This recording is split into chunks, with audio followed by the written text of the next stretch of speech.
Je suis le professeur Grégoire Jouvet. Bonjour. Nombreuses sont les personnes qui me demandent ce que je pense des allergies saisonnières.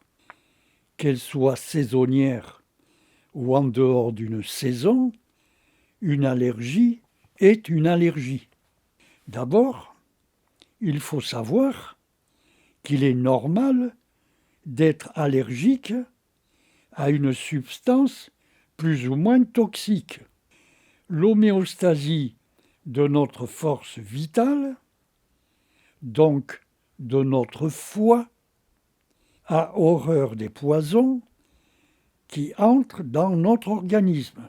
Et cette homéostasie fait tout pour l'expulser hors de notre organisme, c'est-à-dire pour préserver la pureté de notre sang et donc la vie de nos cellules. Lorsqu'on fait une crise d'allergie, cela prouve par là même que notre foie et donc notre intestin, donc notre organisme tout entier, sont encombrés de poison, donc que notre force vitale a chuté et que, par réaction de survie, elle fait un gros effort homéostasique pour parvenir à expulser les poisons accumulés dans notre organisme. Pour l'aider à se détoxifier, donc pour faire cesser la crise allergique, il faut impérativement épurer le foie et donc l'intestin, et ceci naturellement, évidemment. Il ne faut surtout pas combattre une crise d'allergie. Il faut tout simplement supprimer sa cause profonde. Pourquoi j'accuse l'organisme d'en être la cause au lieu d'accuser les allergènes? On peut être allergique à toutes sortes de substances, même à l'eau que l'on boit. Les allergènes, en vérité, ne font que faire déborder un vase déjà plein d'allergènes. Et ce vase, c'est notre organisme, déjà plein de poison.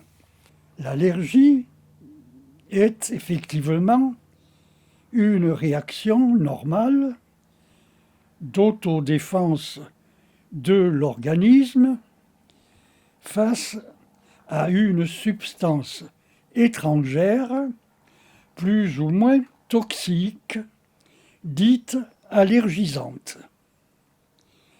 Il faut savoir que l'allergie est la traduction d'un état organique morbide, malsain, saturé de substances toxiques. Là où il n'y a pas de morbidité, il ne peut y avoir d'allergie. La médecine allopathique, artificielle, par les médicaments, accuse l'allergène d'être la cause de l'allergie, je dis bien la cause. Pour comprendre que l'allergie n'est pas causée par un allergène, faisons deux expériences identiques. Première expérience. Imaginez que dans une usine, il y a des barils pleins de poudre à canon. L'usine représente l'organisme et la poudre à canon représente la morbidité de l'organisme. Maintenant, dans cette usine pleine de poudre à canon, en tenant dans une main une torche enflammée, j'entre et il en résulte une explosion. Et aussitôt, tous ceux qui refusent de penser par eux-mêmes, logiquement et objectivement, accusent la flamme de la torche d'être la cause, je dis bien la cause, de l'explosion.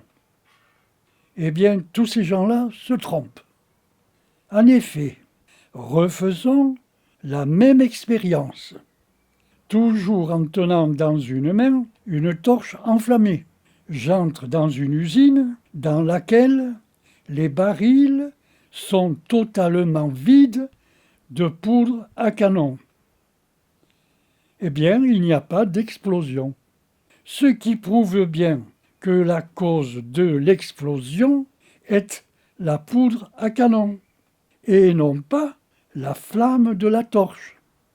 La flamme de la torche, qui représente la substance dite allergène, n'est pas la cause de l'explosion, laquelle explosion représente la crise d'allergie. La flamme de la torche n'est qu'un facteur favorisant qui révèle la présence de la poudre à canon dans l'usine.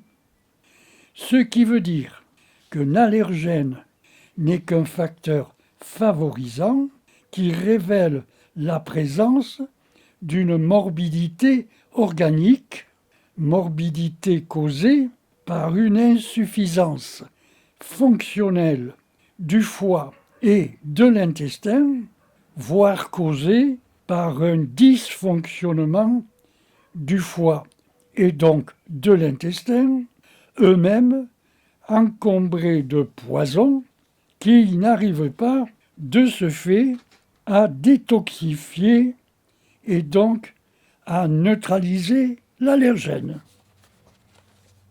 L'insuffisance fonctionnelle de notre foie et donc de notre intestin, et à plus forte raison leur dysfonctionnement, résulte de nos fautes existentielles. Je vous remercie pour m'avoir écouté.